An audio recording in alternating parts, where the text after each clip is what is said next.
napansin na rin namin yung reaction nyo doon sa hearing. Pero may ilan na pong nagsabi na medyo makapal daw po yung mukha ni Curly Discaya. Medyo? Nang sinabi po niyang parang Sila nanakawan. I know, right? So, kaya talagang ilan sa amin halos mahulog sa silya. I mean, hello, sasabihin niya na ninakawan sila.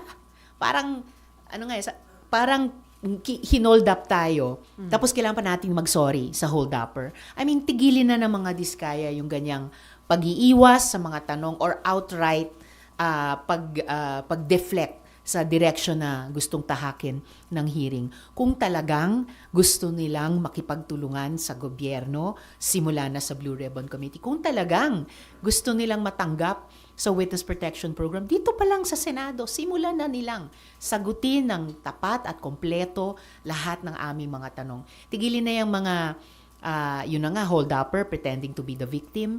Tigilin na yung mga pagdadahilan na kesyo hindi daw sila pinapasok ng City Hall sa office nila na, by the way, may credible source kami na hindi yan totoong nangyari. Sa halip na sabihin nilang wala na silang employees, kaya't hindi na ma-recover yung records. I mean, oh come on, no?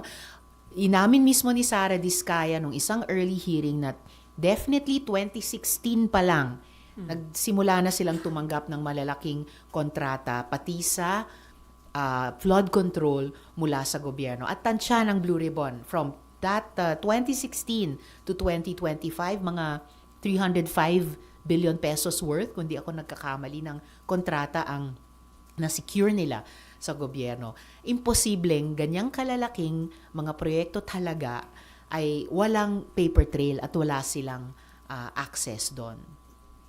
Ano kahalaga na makuha pa yung ledger? It seems to be the missing piece, ano? But It is. right now, hindi talaga nilalabas. At minsan nang umoo si Curly Discaya sa Blue Ribbon Chair na isasubmit nila yan. So bakit biglang iba na naman ang tono nila at ang daming pagdadahilan, tinatapon pa sa DPWH na sila na lang daw ang mag-provide sa committee ng ledger na yan. It is a very important and big missing piece dahil the first 6 years na tumatanggap sila ng malalaking proyekto and therefore ng malaking pera date back to 2016.